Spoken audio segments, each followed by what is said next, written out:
Good afternoon, guys. Today is Monday, October 31st of 2022. This is the second part for the 2003 Honda Odyssey.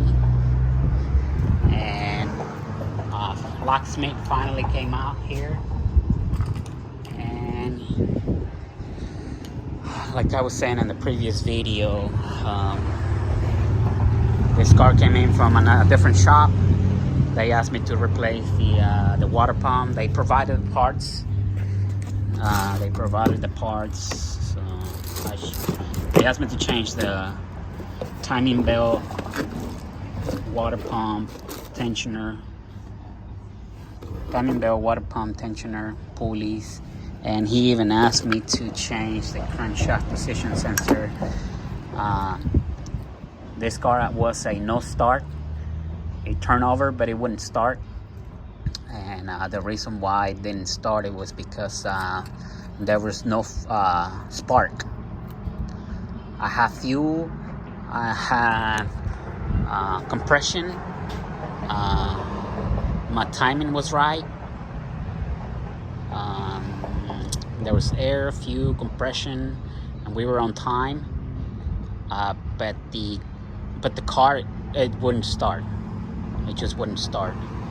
So after going through my old data TSBs, I find out that there were complaints about this car.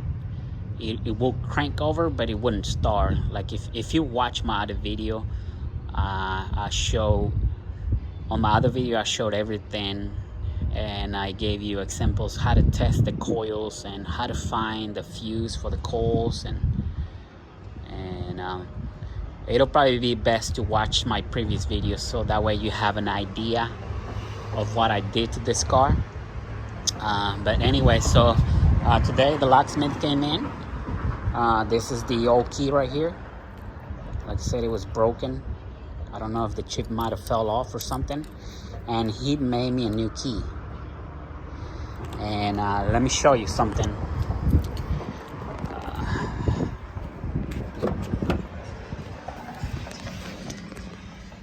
And this is what I was talking about on the previous video. Every time I put the key in the on position,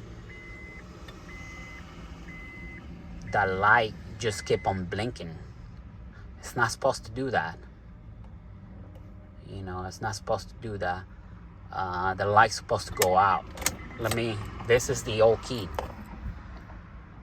Let me try the new key. This is the new key. He just made it. As you can see, the light, it stays solid for a second, and then it goes out. That means your car is ready to start. There you go. So this car was misdiagnosed. All along, it didn't need a water pump. It didn't need a crankshaft sensor. It didn't need a timing belt. It didn't need none of that stuff. It's just that the mechanic that was supposed to work on it, he misdiagnosed this issue, and I ended up doing all this work for pretty much nothing. So just want to give you a heads up, and if you ever have a no starting issue on this vehicle, try to pull out the codes first. Don't just assume that the crankshaft sensor is bad. On my previous video, I show you how to troubleshoot the crankshaft position sensor, and how to troubleshoot the ignition coils. You know, and that's why people make that mistake and think that the crankshaft position sensor is bad. But anyway, so it's all back together. It's back running like it should, and this car is ready to go.